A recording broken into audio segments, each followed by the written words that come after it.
Welcome to the AI Daily Deep Dive. Things move incredibly fast in AI, and today, Monday, October 6th, 2025, has been no exception. We've seen some major moves in finance, ethics, even digital trust. It's a lot to track, but we've sifted through it all for you. And just to be clear up front, this deep dive, it was actually researched and, well, generated entirely using AI. That's right. Our mission today is to unpack the five biggest stories really shaping AI right now. We're talking everything from, corporate empire building to celebrity ethics, investment hype, and even digital intimacy. It's a snapshot of both the chaos and the consolidation happening all at once. Let's dive in, maybe starting with Sam Altman. He seems to be building more than just a company. Yeah, sources are calling it AI Inc. And what's really striking is how he's weaving this web of mutual financial dependencies. It really tangles up his partners. It blurs the lines, doesn't it, between customer, supplier, owner. Exactly. And this new deal with AMD is a prime example. OpenAI commits to buying their chips. But in return, they get warrants. So it's not just we buy your stuff, it's an interlocking financial arrangement. And those warrants, the potential payout there is huge, right? We're talking maybe a 10% stake in AMD if their stock hits a certain target. Potentially, yes. A massive stake, potentially worth tens of billions, for a relatively tiny initial investment, assuming AMD stock performs incredibly well. So it makes AMD's success partly OpenAI's success. Precisely. It feels a bit like those historical Japanese keiretsu systems. It embeds OpenAI deep into the infrastructure layer, making their success almost a shared imperative. It cements their power. Okay, so shifting from that kind of corporate power play to, let's say, creative ethics.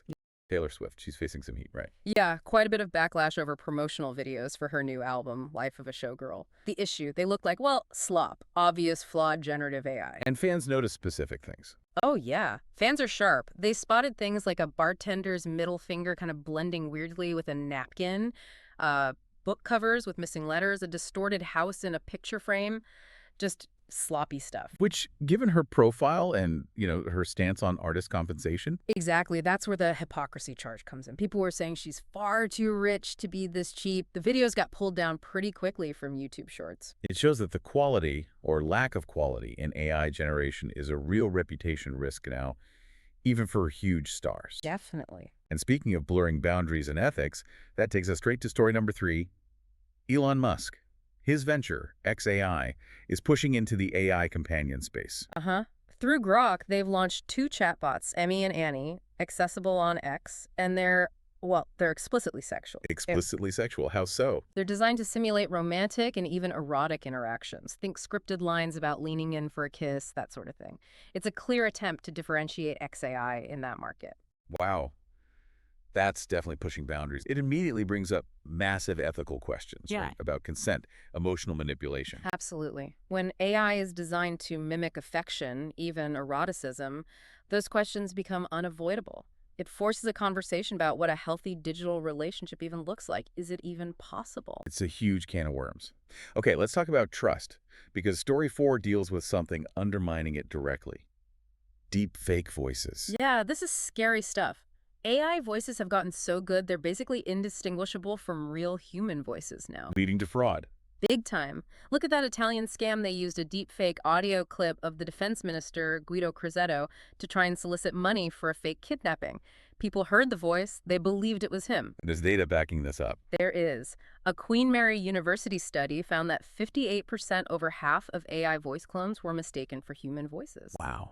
And get this. Sometimes participants actually rated the synthetic voices as more trustworthy than the real ones. That's just... It really is. We're seeing huge losses from these scams, over $500 million globally, just in the first half of this year. Our basic ability to trust what we hear is eroding. Okay, so from eroding trust to market strategy. Story 5 makes the case that, yes, there's an AI investment bubble. A speculative one, for sure. But the underlying value of AI, the intelligence itself, that's going to stick around. That's the argument. People like David Stout at WebAI are saying the frenzy around these huge, expensive, generalized models, like some versions of ChatGPT, isn't always sustainable. Investors might be overspending on just sheer scale. But wait, if that bubble pops, doesn't that threaten the kind of infrastructure Altman is building with deals like the AMD one? It could force a shift, yeah. The argument is that the real lasting value isn't just in scale, but in focused, efficient, domain-specific AI, systems that deliver clear ROI. Like specific applications. Exactly. Think specialized AI for medical diagnosis, or that system they have in Austin, Texas that processes complex building permits in days, not months. That's measurable value. The future might be leaner, more tactical intelligence deployed closer to the actual problem. So putting it all together, we've got this consolidation of financial power with Altman, these tough ethical challenges with creators and companions, deepfakes eroding trust, and this prediction of a market correction towards efficiency.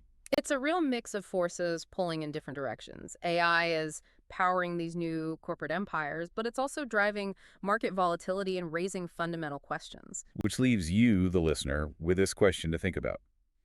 You have Altman building this resilient network, this AI Inc., betting on long-term dependency. Then you have Stout predicting a collapse in the speculative hype. So which part of the AI ecosystem feels more vulnerable right now? Is it the underlying financial plumbing Altman's building, or is it the technological hype itself? What's the real cost of dependency going to be? Something to mull over.